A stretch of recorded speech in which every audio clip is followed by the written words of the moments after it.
Ве поздравувам и ви посакувам Божи благослов. Јас би сакал да изразам сочувство до семејството на сестра Сенета и до сестра Радка. Може би некој од нив ќе не види на снимката. Како што минува времето, мнозина не напуштаат. Јас повеќе не можам да го замислам Колешино без некои лица кои што таму ги сметав за столбови. Но ете, времето минува, за жал.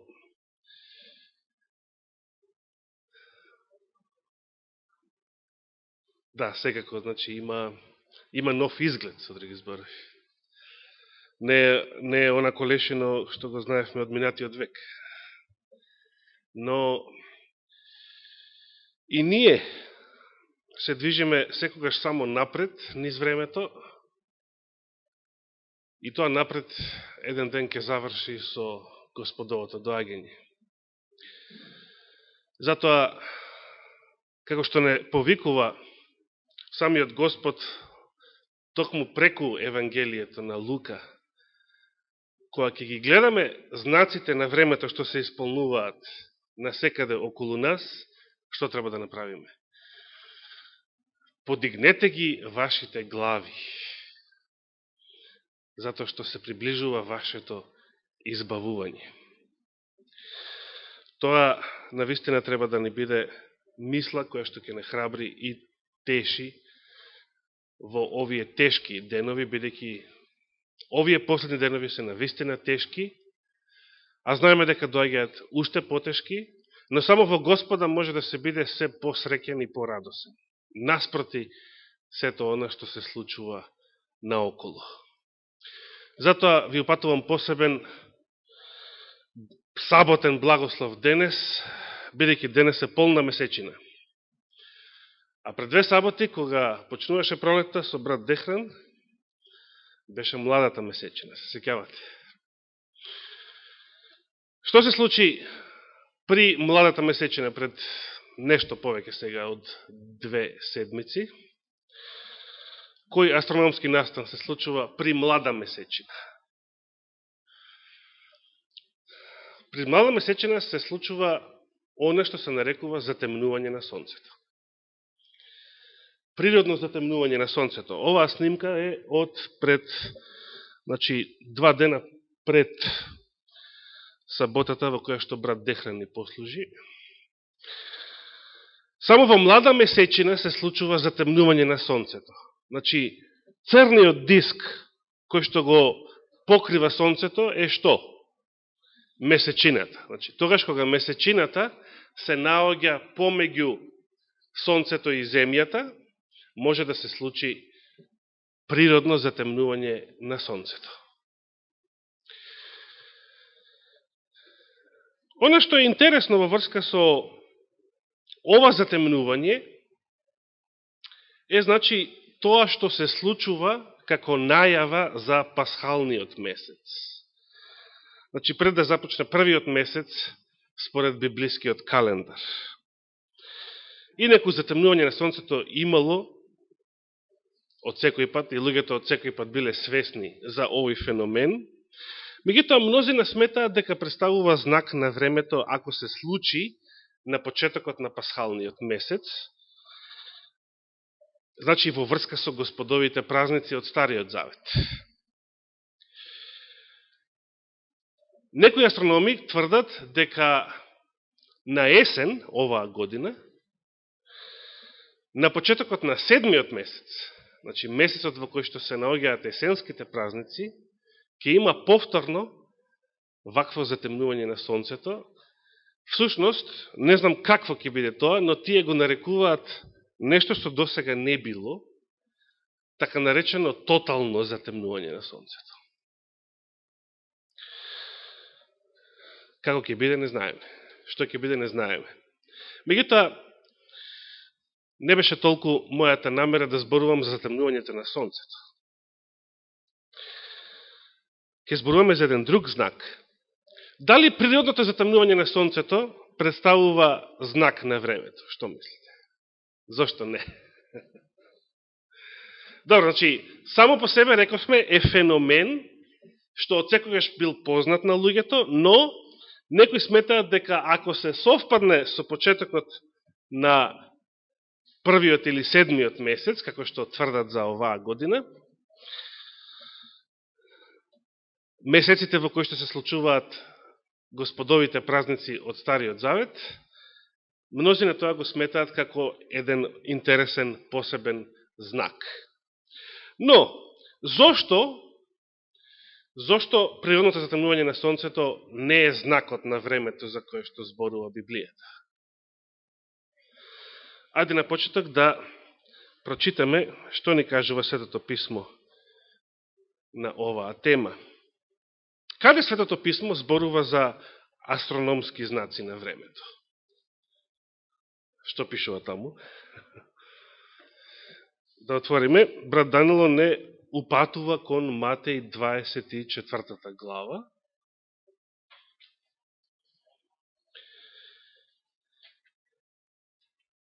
Каде тука читаме за знаци поврзани со Сонцето или месечината?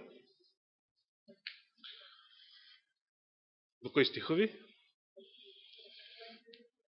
29 стих. Матеј 24 глава, 29 стих. Господ рекол: и веднаш по маките на тие дни, сонцето ќе потемни, и месечината нема да ја дава својата светлина, и звезди ќе паѓаат од небото, и силите небесни ќе се разнишаат. Сега, интересно е што ова се најавува како настан веднаш после маките на тие дни, а тоа се деновите на прогонство, големите невои.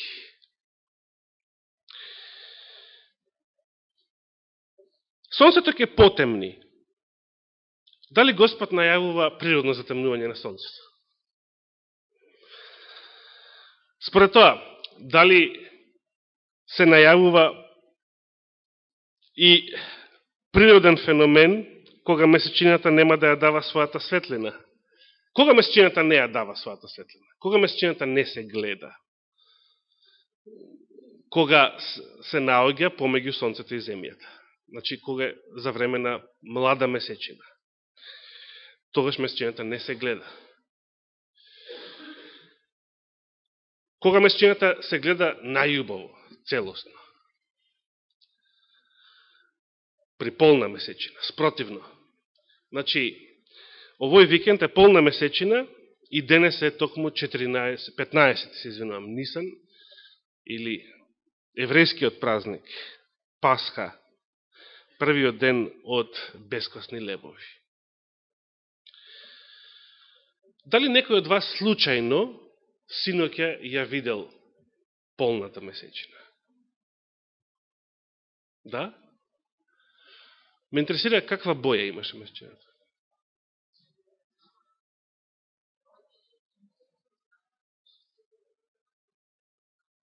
Аха.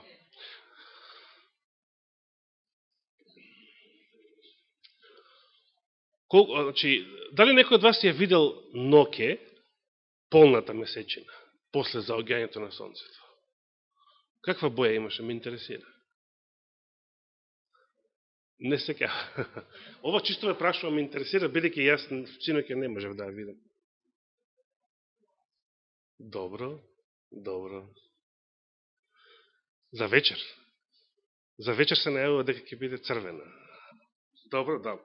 Значи, астрономите кои што го најавија ова затемнување на Сонцето, што беше пред нешто повеќе од 2 недели, тврдат дека овој викенд при полна месечина, месечината ќе биде црвена. Сега, дали тоа ќе биде вечер? Се гледали ова? Ова е фотографија од црвената месечина минатата година. Ете, имате датум 15. април 2014. Што значи црвена месечина? Мнозина велат, значи, дека и сега ќе биде црвена месечина. Оно што е посебно интересно е, и што множина во ова гледаат некој знак на последното време, е што овој феномен се случил и лани, а се најавува и за сега, за време на Пасха. И интересно се најавува и за есен повторно. Во две последователни години се случуваат на почеток и на средина на празничните месеци, првиот и седмиот месец од еврејскиот календар. Затемнување на сонцето, кое што може да настане само при млада месечина, и црвената месечина, кое што може да настане само при полна месечина. Прво да објасниме каков е овој феномен црвена месечина. Дали Библијата споменува црвена месечина како знак? Да или не? Да. Добро, благодарам. Јас се надевав дека освен Борче некој друг ќе одговори, ама сега па не мислев па и тој другиот да биде проповедник. Каде Библијата споменува црвена месечина како знак за последното време? Аде ќе чекам повторно вие да ја поведете проповедта понатаму. Како што брат Данило тоа го направи со Матеј 24 глава. Но се разбира, нема предолго да чекам. Не? Каде Библијата споменува црвена месечина? Или месечината ќе биде црвена како крв. Некои велат крвава месечина. Само заради бојата, не ради нешто друго. Не дека има крвопролевање на незината површина. Се сеќавате во Новиот Завет, еве малку да ви помогнам, апостол Петар на 50-ница цитира едно старозаветно пророштво, тогаш кога некој се досетил да го протолкува она што се случило со апостолите, како феномен што следува после пијанство. Апостолите биле, значи, сватени дека тој ден се напиле сладко вино наутро и затоа почнале да зборуваат на странски јазици. Како што споменав еднаш скоро порано и сега ќе кажам, се уште се трага по квалитетот на тоа вино, кој го произведува тоа вино од кое што може да се научат странски јазици штом ќе го напиете, штом ќе се напиете од него. Денес мнозина се обидуваат на глупав начин да ги протолкуваат господовите чуда,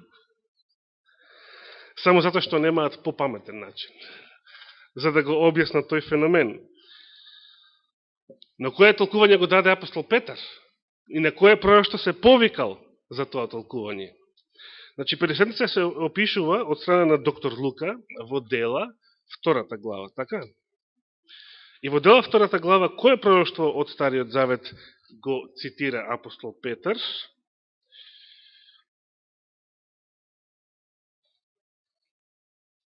Значи, като време Дела 2 глава.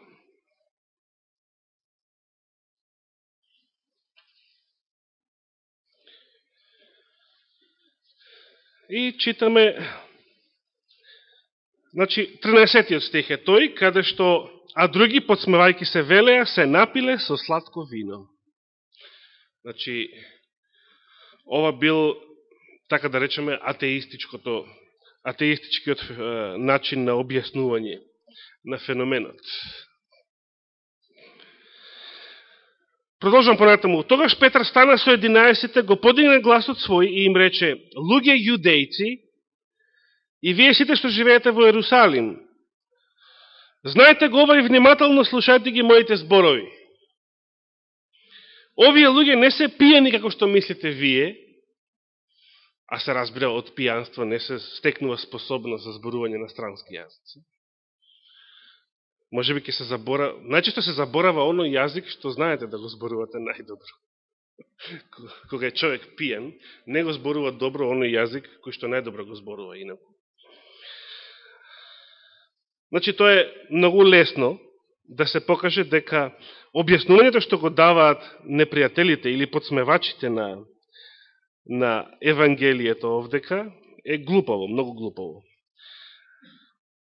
Овие луѓе не се пиени како што мислите вие, зашто е третиот час од денот, односно 9 наутро, по римско сметање на времето, а тогаш никој, па ни пијаниците не пијат. Не постои, не знам дали постои крчма, знаете, некоја кафејана крчма, не знам што да работи у 9 саат наутро. Или се е тоа испозатворено со кренати, дигнати столици и се чека барем некоја попладне, доцна попладне, за да се отвори. Но ова е предскажањето преку пророкот Јоил. И сега апостол Петар го повикува Јоил да посведочи. Ете во последните дни, рече Бог, ќе излеам од мојот дух на секое тело и ќе пророкуваат синовите ваши и ќерките ваши. И младичите ваши ќе имаат виденија и старците ваши ќе сонуваат соништа. Значи, младите лица помеѓу вас ќе имаат визии, виденија, а старците ваши ќе сонуваат соништа. И во тие дни, продолжува Јоел, тоа е Јоел, нели, 2 глава 28 стих, да не отвараме сега таму, бидејќи целото пророштво тука се цитира. Во тие дни врслугите мои и слугинките мои ќе излеам од мојот дух и тие ќе пророкуваат. Ова е вистинското толкување на настанот. Не се стекнува способност на мудрост, особено не на странски јазици, од вино, туку од Господовиот дух. И да се подсетиме како едно мало ехо на поуката од минатата сабота во врска со виното и жените. Апостол Павле ги советувал христијаните и не опивајте се со вино во кое што има што, во алкохолното вино има блуд.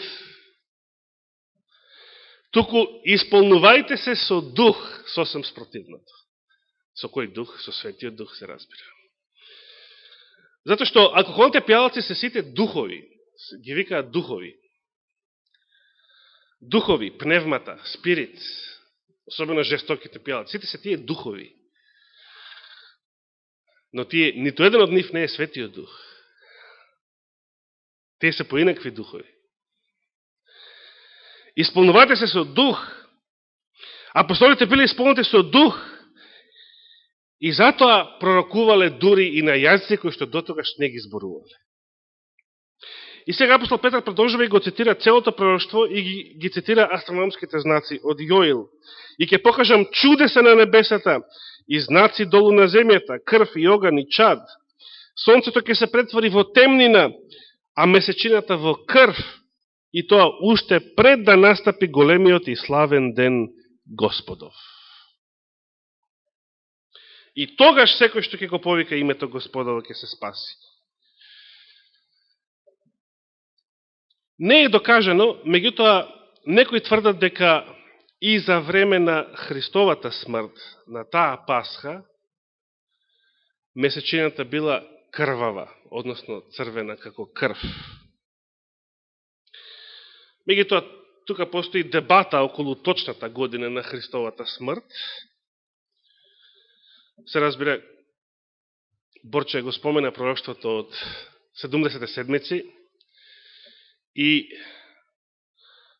толкувањето не само на адвентисти и на мнози на други, дека 31-та година била годината на крстната смрт, но поголемиот дел од светот не верува така. Дури вчера гледавме еден интересен филм во врска со Ерусалим и Христовата смрт и воскресение. И сето тоа тука помешано Ватикан, Израел, палестинците. И таму се наведуваше 32-та година, како што веруваат и некои други толкувачи на Светото Писмо. Но тоа не е битно. Важно, она што Јоел го пророкол, не се исполнило целосно на 50-ница. Ако се земе 31-та година, како што веруваат адвентистите, како годината на Христовата смрт, тогаш астрономски пресметано месечината не била крвава, не била црвена. Иако на денот на Христовата смрт се случил најголемиот астрономски надприроден настан. А тоа е, кој е? Надприродното затемнување на Сонцето. Значи, зборовите на Јоел се однесуваат на последното време. Тогаш ќе имаме и затемнување на Сонцето, и крвава месечина. И тоа пред да настапи последниот Господовиот ден, страшниот и големиот Господов ден, како што прочитавме. Кога настанува крвава месечина? Крвава месечина настанува само при полна месечина, затоа што тоа е феномен на делумно затемнување на месечината. Затемнување на месечината настанува само кај полна месечина. Значи, кога земјата е помеѓу Сонцето и месечината. Природно затемнување на Сонцето беше обратно, кога при млада месечина, месечината е помеѓу Сонцето и земјата. Кога месечината е полна, како денес, заради прекршувањето на светлината, од некои позиции на земјата, значи тоа е чисто атмосферски феномен, незината боја изгледа, понекогаш се случува тоа, изгледа црвеникава.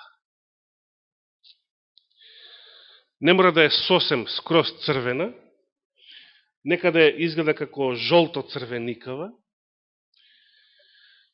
но во секој случај тоа е и од секогаш било нарекувано крвава месечина. Интересно е што, освен оваа година, како и минатата, кога се случиле и затемнување на Сонцето и црвена, односно крвава месечина за првиот и седмиот месец од еврејскиот календар, забележено е во црковната историја дека овие феномени се повториле и за време на други клучни историски настани од минатото. Немаме време да ги наведеме сите поред, но, например, кога бил уништен храмот во Ерусалим во првиот век, 70-та година од новата ера, веднаш после тоа, наредната година, 71-та, имало и црвена месечина и затемнување на Сонцето.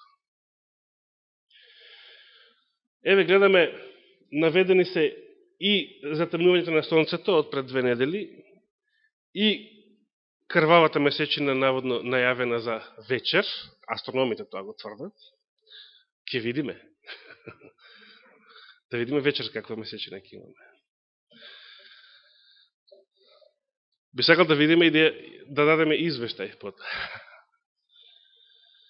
И мнозина сметаат дека овие знаци, затоа што се случуваат во време, еве како сега на пасхалниот месец, или наесен, за време на есенските господови празници, бидејќи и за наесен се најавува тотално помрачување на Сонцето и крвава месечина во седмиот месец,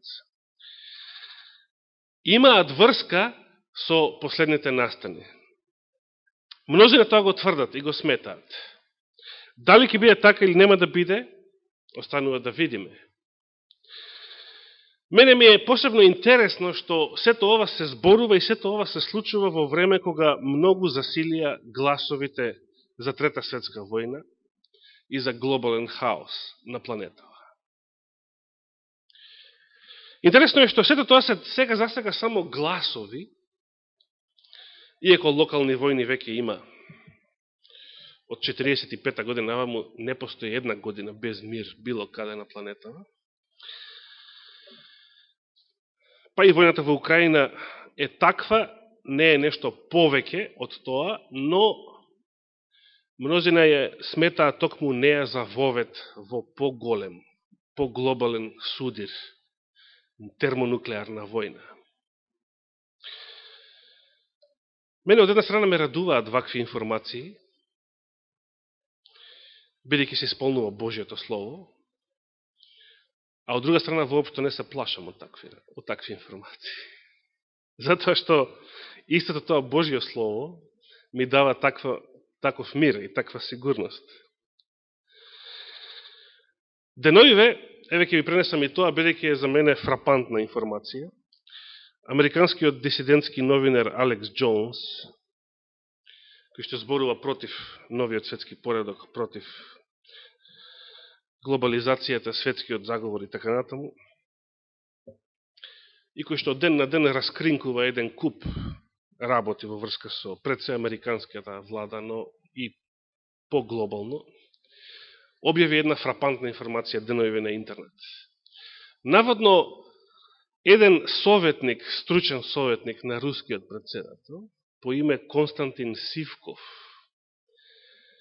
на рускиот претседател му дал совет, стручен совет, која ќе ја нападне Америка со нуклеарен напад, да ја гаѓа во националниот парк Йелоустоун во Средниот Запад, бидејќи ако таму ја погоди Америка нуклеарен проектил, ќе настане таква геолошка катаклизма, што ќе пропадне целата држава. Може би цела Северна Америка, Соединетите Американски држави, посебно. Замислите какви вести се објавуваат денес во медиумите. Значи, кога Хрушчов се закануваше таму 62 година, дека облакодарите на Њујорк ќе бидат срамнети со земјата, и се сеќавам како татко ми тоа го доживуваше тогаш, како нешто многу фрапантно. Тоа е играчка во споредба со вакви информации.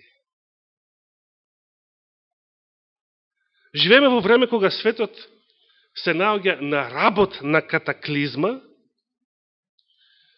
а слава на Бога, толку сме мирни затоа што Божјето Слово ни кажува дека ништо нема да се случи без Божја контрола. Надвор од неговата контрола и надвор од неговите намери. Интересно е што овие знаци се случуваат во вакво време. Во време кога се многу засилени гласовите за последна светска војна.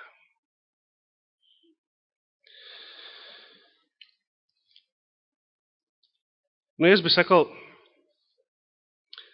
нашето внимание да го насочиме кон оние знаци кои што Господ ги најавил дека ќе се случат во последното време. Но не како природни феномени, туку како нешто сосем надвор од природните закони.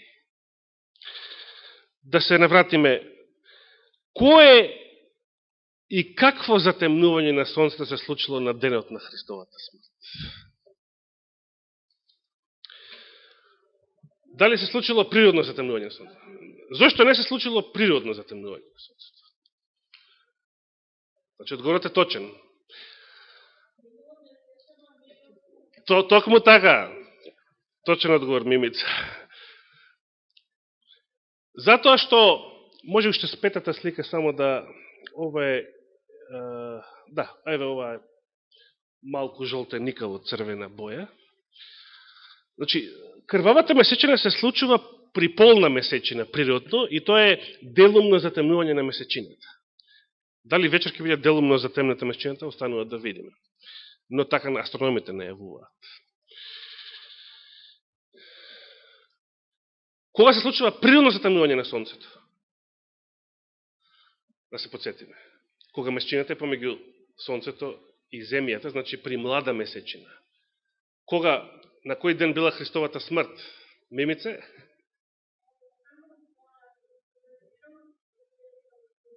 Да.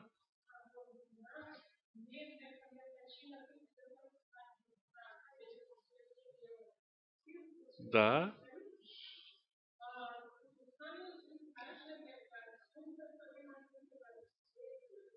Така, самото сонце, значи, ќе биде точно. Благодарам. Значи, надприродното затемнување на сонцето не е феномен кога месечината ја покрива неговата светлина, бидејќи тоа се случува само при млада месечина. А Христовата смрт се случила кога? На Пасха, при полна месечина. При полна месечина не може да настане природно затемнување на сонцето, а може да настане делумно затемнување на месечината, односно крвава или црвена месечина. Да отвориме прво во книгата на пророкот Амос,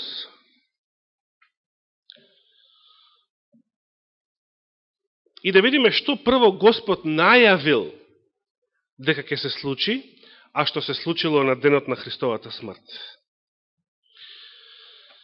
Книга на пророкот Амос. Амос, како што знаете, бил по професија што? Бил овчар. И тоа е славна професија. Како што велеше еден мој сосед, инаку обожавател на Сталин, мнозина од тогашните политичари на Југославија тогашна, се сеќам на некои негови коментари во нашиот дом, не можат, не ги бива ни за овчари, значи, затоа што овчар е славна професија. А што останува за нашите политичари денеска, не сакам да коментирам. Книга на пророкот Амос, 8 глава. Го јадовте Амос? Амос е малку спикан тука, помеѓу малите пророци, може би е потежак да се најде, но не е многу мал, затоа што има дури 9 глави. Значи, подолка е од некои Павлови посланија. Книга на пророкот Амос, 8 глава, 9 стих. И во оној ден, вели Господ Бог, ќе направам сонцето да зајде на пладне и ќе ја помрачам земјата среде бел ден. Какви зборови? Кога заоѓа сонцето природно? На пладне секако не заоѓа. Како сонцето зашло на пладне?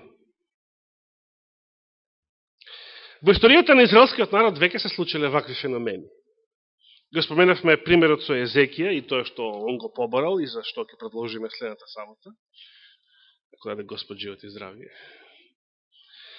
Но пред чудото во времето на царот Езекија, кој друг астрономски феномен се случил во историјата на израелскиот народ? Се сеќавате?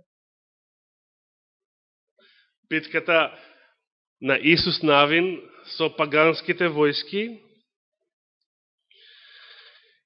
и застана сонцето на Гаваон според зборовите на Исус Навин и стоеше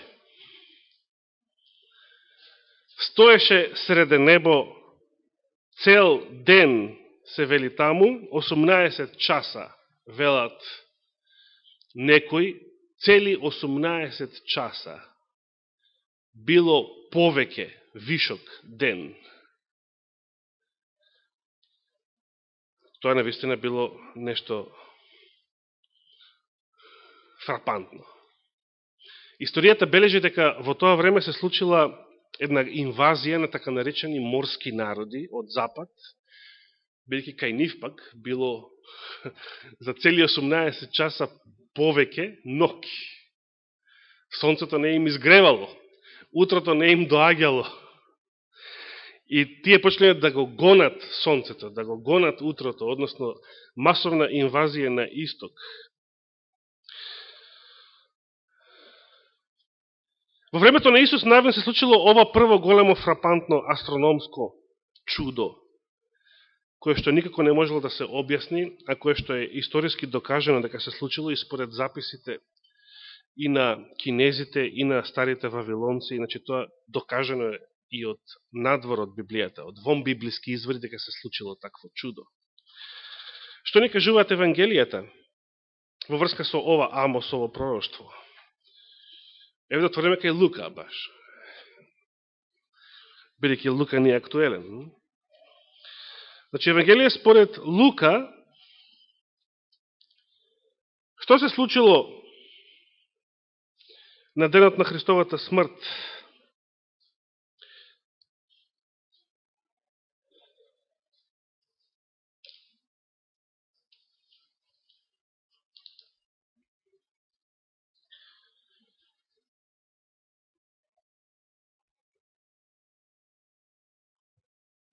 Каде во Лука се наоѓа описот на Христовата смрт?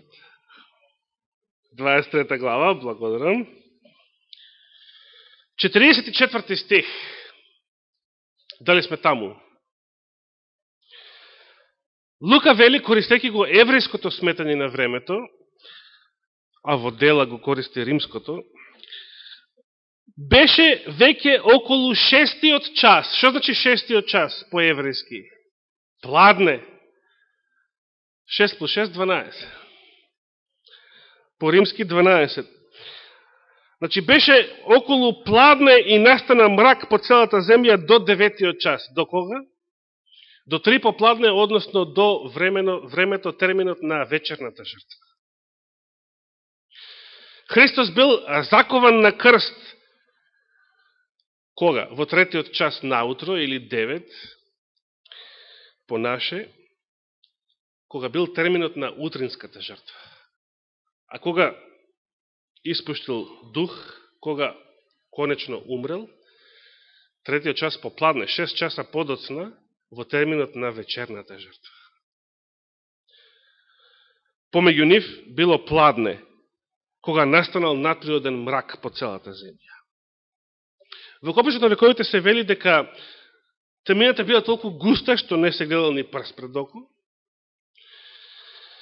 И се кажува исто така дека еврејските водачи, првосвештениците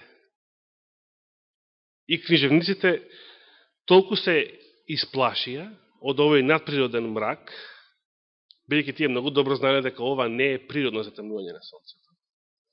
Ниту може да настане природно затемнување на сонцето при полна месечина. Толку многу се исплашиле што поверувале дека настапил крајот на светот и дека дошол судниот ден, каде што тие самите први ќе бидат осудени. Цели 3 часа надприроден мрак среде бел ден представува интересно исполнување на зборовите на пророкот Амос. Дали некојаш подоцна се случило вакво надприродно затемнување на сонцето во историјата? Што мислите? Дали некојаш подоцна, после Христа, се случило надприродно затемнување на сонцето? Се сеќавате на мрачниот ден? Кој датум бил тоа? Кога бевме во Врање, кога гостувавме во Врање, имав посебна проповед на таа тема. 18 век, точно. 19 мај. 19 мај 1780 година. Тоа беше првиот знак кој што ги потикнал мнозина во тоа време, истражувачи на Библијата, да поверуваат дека веќе настапиле последните денови и тогаш се јавува адвентното движење, нели? А се јавува и откако се исполнил оној вториот знак, паѓањето на звездите или метеорскиот дожд од 1833 година. Вакви метеорски дождови имавме и скоро. Се сеќавам 99 година имаше еден таков, може би од тогаш уште некој. Но надприродно затемнување на сонцето, дали повторно ќе настапи пред Господовото доаѓање? Секако да ќе настапи. Заедно со крвавата месечина. Кога ќе биде тоа? Не знаеме. Дали тоа ќе биде оваа есен? Можно е, но не знаеме.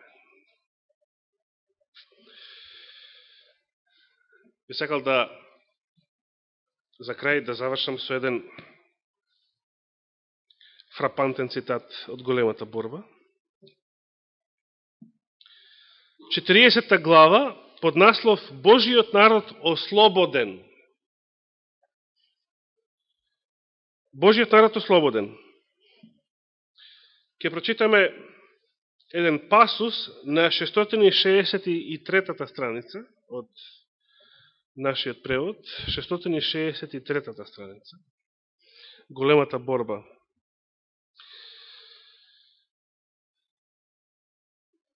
Првиот пасус од оваа страница вели вака: Божиот народ слуша јасен, милозвучен глас кој кажува: погледнете. Значи, Божите избраници кои што остануваат живи на земјата цело време и среде големите неволи, и среде 7 зла, и нема да вкусат смрт никогаш, ке слушнат глас од небото. Тој глас ке им го објави и денот и часот на второто Христово доаѓање. Но тој глас ке ги повика и да го видат, да бидат сведоци на второто Христово доаѓање без да вкусат смрт. Погледнете, подигајќи ги очите кон небото, тие го гледаат заветното виножито, црните заканувачки облаци што го прекриваат небесниот свод, се разделуваат. И како некогаш Стефан, тие без див гледаат во небото и ја посматраат Божјата слава и Синот човечки како седи на својот престол. На неговата божествена појава забележуваат траги од неговото понижување, а од неговите усни слушаат молба што му ја упатува на својот Отец пред светите ангели. Оче, сакам и оние што се ми ги дал да бидат со мене, каде што сум јас. Јован 17:24. Понатаму, и пак се слуша мелодичен, победоносен глас кој зборува: еве ги доаѓаат, свети, невини и чисти. Тие ја одржаа речта на моето трпение, тие ќе живеат меѓу ангелите, а од бледите и треперливи усни на оние кои цврсто се придржувале кон својата вера. Излегува извик на победа. Восклик на победа. Но пред да се случи ова, каква е земјата, односно планетата? Пред да се случи оваа светлина, што тогаш ќе ја видат. Пророците како рекоа: еве, густ мрак ја обвива земјата и темнина народите. Земјата ќе биде надприродно помрачена за време на големите неволи, при крајот. Пишува такво нешто во Библијата? Се сеќавате на такво нешто? Нели има едно зло каде што се вели дека на сонцето ќе му се даде уште поголема јачина за да ги пече луѓето со оган, оние што го примаат жигот на зверот. Но понатаму што се кажува? Се најавува добро во 6 глава при 6-тиот печат, дека сонцето нема да ја дава својата светлина, и сите овие предходно споменати пророќства во тој поглед се однесуваат на надприродно затемнување на сонцето. Земјата со денови ќе биде обвиена со густ мрак. Да.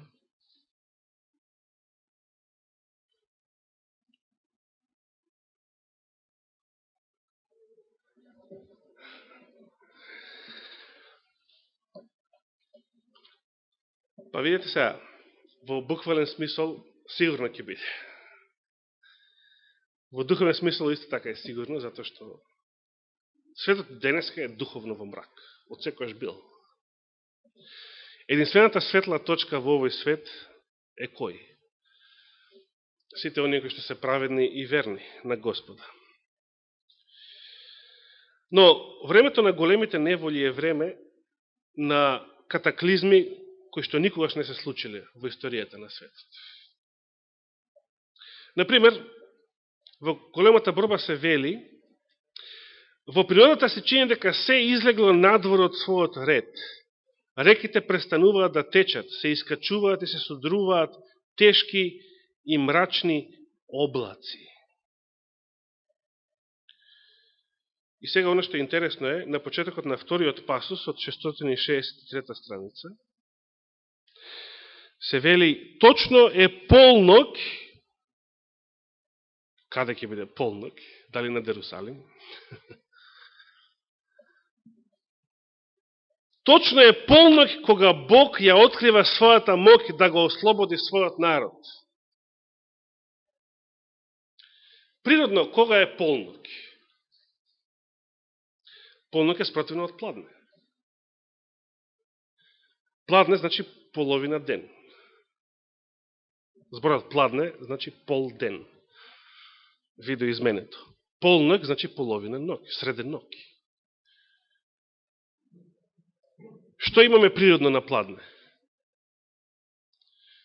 Каде се наоѓа сонцето на пладне?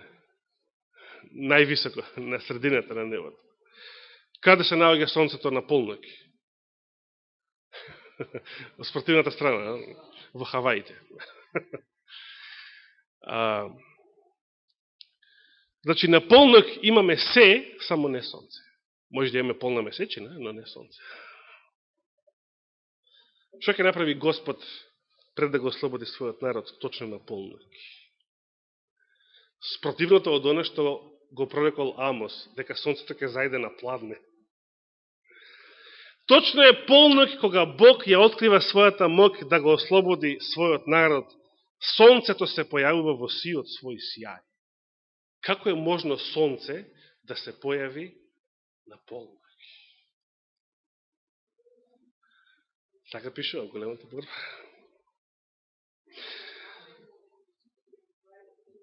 Да, затоа го прашав, каде ќе биде полнок? Дали на Ерусалим? Дали големите неволи... Така. Дали големиот земјотрес ќе направи соединување на континентите, како што еден голем земјотрес во времето на првите патриарси после потопот направил разделување на континентите во времето на Фалек, да. Битие 10 глава. Да, ови се интересни детали, мило ми е што размислувате за нив, односно што ви текнуваат. И е корисно од разбира да се размислува за нив, за да се направи едно по-детално сценарио како сето тоа би изгледало или би можело да изгледа. Меѓутоа, и Библијата и Духот на пророштвото велат дека такво нешто ќе се случи. Затоа што Господ на ваков начин со овие најголеми можни чуда, астрономските чуда, но не како природни феномени, што ги видовме, туку како надприродни феномени. Тотален мрак среде пладне при полна месечина, кога не може да настане природно затемнување на сонцето, и сонцето во сиот свој сјај среде полнок. Пред Христовото второ доаѓање.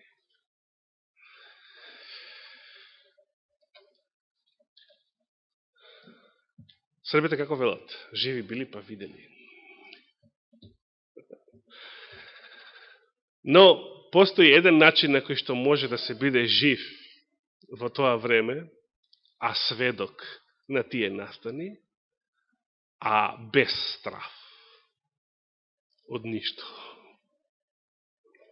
Значи, заканите за нуклеарна војна се ништо во споредба со овие знаци. Кога реките престануваат да течат,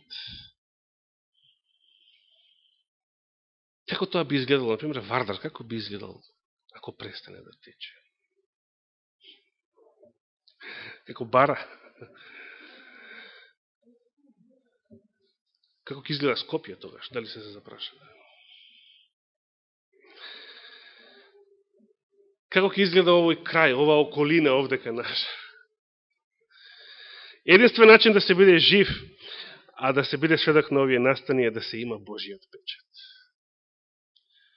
Но, ние би рекле да бидеме верни, па дали, да, верни били, па дали ќе живееме низ големите неволји, запечатени без да видиме смрт, или Господ ќе дозволи да легнеме во кревет, во гроб поточно, па да воскреснеме при неговото доаѓање, и во едниот и во другиот случај, Господ да ви даде вера и љубов да бидете сведоци на неговото доаѓање. Нека му е фала и слава. Амин.